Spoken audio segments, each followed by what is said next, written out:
2 तारखेला रेडज या गावी मातंग समाजाचे ज्ञानोबा अवचार यांच्यावर काही सवर्ण गावगुंडांनी किराणा ज्ञानोबा अवचार यांचं एक किराणा गावात दुकान आहे, त्या दुकानावर दारू पिऊन उधारी मागण्यासाठी आले होते.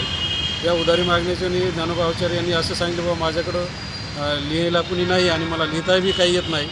परंतु त्यांनी अतिशय वाईट भाषेमध्ये त्यांना बोलून मारहाण वगैरे केलेली आहे. दुकान जाळून टाकून जीवे मारण्याच्याही धमक्या दिलेल्या आहेत. त्या संदर्भानं बोरी पोलीस स्टेशनला FR अट्रॉसिटी आणि इतर कलमाअंतर्गत गुन्हा दाखल झालेला आहे.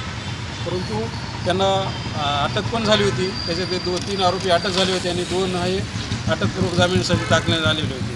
परंतु हे सुटून आल्याच्यानंतर या आरोपीनं काल रात्री 14 तारखेला परत यांनी सुटून आल्याच्यानंतर घरावर हल्ला केला. यांच्या दुकानावर जाळण्याची धमकी दिली. काठ्यात कुऱ्हाडी तलवारी घेऊन गेले. एकतर तू ते या गावात राहशील, नाहीतर आम्ही तरी या गावात राहतो म्हणून आज रात्री धमकी दिलेली आहे. त्याच्यानंतर ही संदर्भित फिर्यादी बोरी पोलीस स्टेशनला गेली असता बोरी पोलीस स्टेशनला पण त्यांना म्हणावा तसा प्रतिसाद मिळालेला नाही.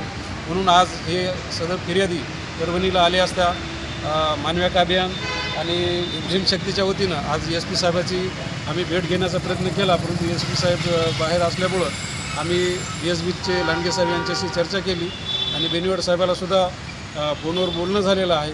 आणि बेनिवड साहेबांना सांगितलं की बाबा सदर आरोपीची आम्ही जामीन रद्द करण्यासाठी कोर्टमध्ये अपील करू. आमची पोलीस प्रशासनाला आणि इतर सामाजिक संघटनाला विनंती आहे की सदर आपण सर्व सामाजिक संघटनांनी या अवचार कुटुंबाला रेडज या गावी जाऊन भेट द्यावी आणि त्यांना धीर द्यावा एवढी विनंती करतो. धन्यवाद.